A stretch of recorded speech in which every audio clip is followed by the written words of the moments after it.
I'm supposed to have a wig then. Okay, music video moment. Fuck yeah, why not? Okay, ready? I went down to Now Studios, I didn't know what I'd see. I walked in through the front door as Petals greeted me. They said to me, who are you and who do you wanna be? And I knew right then that this was the place of my dreams. Now Studios, yeah, it's the best. Come on down the rabbit hole and express your yes. Hi, I'm Petals. I'm the founder of Express Your Yes and Now Studios, artist, performer, poet, writer, dreamer, activist, vegan, queer, yogi, future president, future drag queen in the White House, serial entrepreneur. I'm kind of addicted to travel, and so I'm always on the road, and then I'll come back to Michigan because this is where I went to college, this is where I'm from, and then I'll visit family, and somehow I got sucked into this project. Hi, I'm Bubbles Sandcastle. I'm the director of operations, technology, logistics, glue. So I started, well, I swapped to a bunch of different majors in college, and I finally landed on computer science, and that's where I graduated and went to work for corporate America for a little while, and after that kind of sucked my soul, I had to give that up, and I started exploring more creative things, art, painting, writing, and I kind of got into more of like art management and producing and creating space for artists to build things and for myself to build things. Right now we're doing Catch Us If You Can hours, but we're also open for just events. So whenever someone wants to run an event, we'll be open then. Sometimes we have cafe days where we're open for a chunk of time for people to come in and study or just enjoy the space or jam.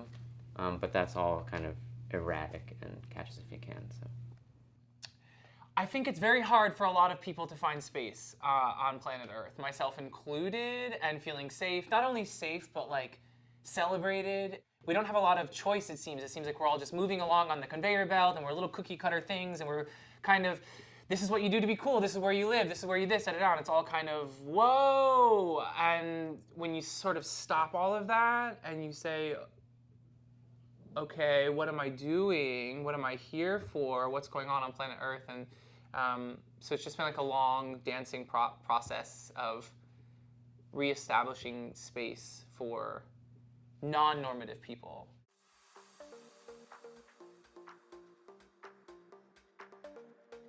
I can't have bosses, I can't have time clocks, I can't have schedules. I've got to really be freed up, maximally free to just be what I am and present what I am, and I think that that's where this whole movement came out of.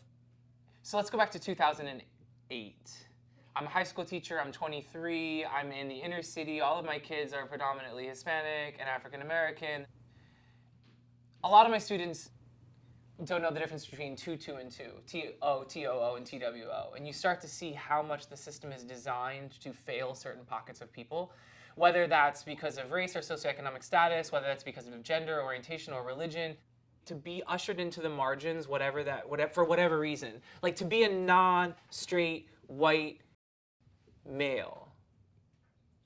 If you saw photos of Bubbles was Sammer then, 10 years ago to now, you've made quite a transition. Mm-hmm. So I grew up Muslim, and for many years I had a lot of struggle with internally accepting who I was and how I presented myself to the world. And I used to wear a lot of baggy pants and a lot of dull colors, and over the years I just kind of, with Petals' help, kind of came out of my shell a little bit. Why do men not wear nail polish, for example? There's no reason. There's really no real reason. It really is kind of a shedding of your skin, you know, like unzipping your spine, stepping out, choosing to recast the movie, choosing to just re-edit your entire baseline of what life is going to look like, you know? And so then that's a massive thing. It takes years or decades to really process what to do afterwards. And there's not a lot of spaces, especially not in the big city. Like if you're not in San Francisco or Los Angeles or New York or one of the big cities, it's hard to find non-normative places to be seen and validated. He was with his computer programming boyfriend, and they were making hundreds of thousands of dollars a year, living the total computer programmer dream, and then he wasn't super happy. I don't know, I kind of got into deep depression for a little while and started contemplating suicide, and there was this knife on the wall that just kept getting my attention. I don't know if this is too much information.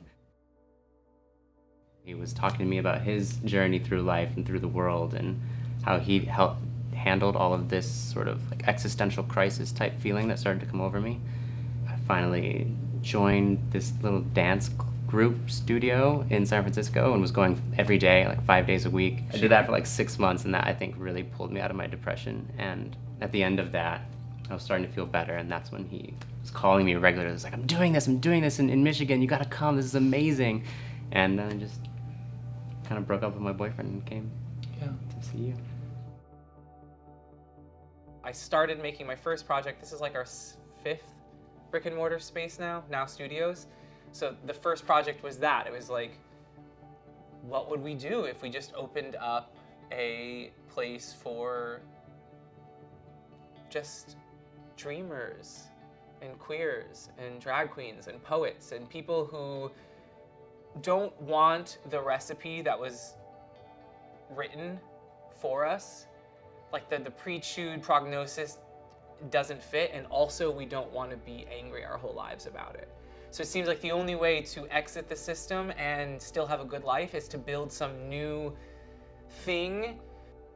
When you finally do decide, okay, this isn't going to work for me, whatever that is, it's terrifying enough taking that first leap and deciding that you're going to just live a different life. That's already terrifying enough. And so really building a foundation and space for people to, when you do start to wake up from the thing, for people to just sort of plug into is kind of is the mission of all of this. If we can wake up and start the world anew tomorrow, what would it look like? What would it feel like? What would it sound like? There's so much just like being taught to us and sold to us, and it's like, it just feels like sometimes reality feels like a giant propaganda machine. What if somehow every member of Congress, like Mitch McConnell and all of them, had to just get in full drag? We'll have like RuPaul and Detox. Like, to me, we're here to liberate ourselves. Like we're here to expand our consciousness and set down all of the conditioning, all of the ideas about reality. Like, what does it mean to become a coat rack? Like, what does it mean to just like fall down in the grocery aisle and start in a temper tantrum as a 40-year-old woman or man because like they don't have your cereal? Like, at some point we're told to grow up and stop fantasizing and stop the daydreams and like, what are you gonna do? File in. How are you gonna be a productive member of society? The hypothesis with this is that you can still be an active member of society, you can still contribute, but on your own terms, you know, where you set your rules, you set your schedule, you set your boundaries. We live in a world where like there's cancel culture and there's politically correct, and that's been part of our problem with this whole project, is because we're shamed by the queer community, who's like, you can't be a bridge for white supremacy. You can't be a bridge for capitalism. You can't say you want to host a conversation with Trump supporters and bigots, right? Like the second you do that, you're taking away a safe space from queer people. You can't have it both ways. And so it's actually very difficult, and you start to see people like AOC or politicians, or you see people who are trying to be a bridge and actually trying to say, unless we walk back into the fire, unless we meet patriarchy and capitalism and fascism and like $1 trillion war budgets, and we say, look, there's all sorts of other ways to go about this.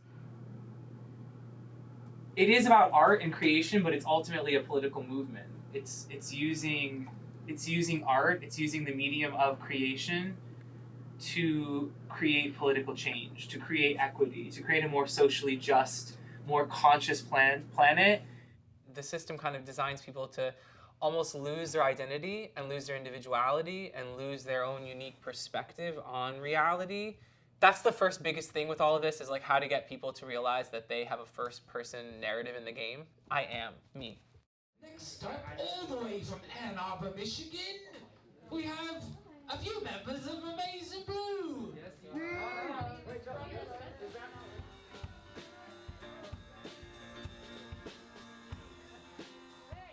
A lot of people don't know that they're alive, that they fundamentally aren't actually aware that they exist outside of paying their bills and feeding their children and going to their jobs and voting lesser of evils. I don't feel that I had a lot of support in my middle 20s. Hi. It helps to kind of have someone tell you it's okay to go outside the norm. Like, you won't be rejected from society. You'll still have friends. You'll still have some sort of support system. And that can be hard to believe when you want to start to put on nail polish, or you want to start to wear wigs, or you want to just explore what it means to be human without, you know, all these preconceived notions of what that means. And I think that's a big part of what the Express Your Yes Foundation is doing. Yeah. Is trying to create space for that and to invite people to do that with us.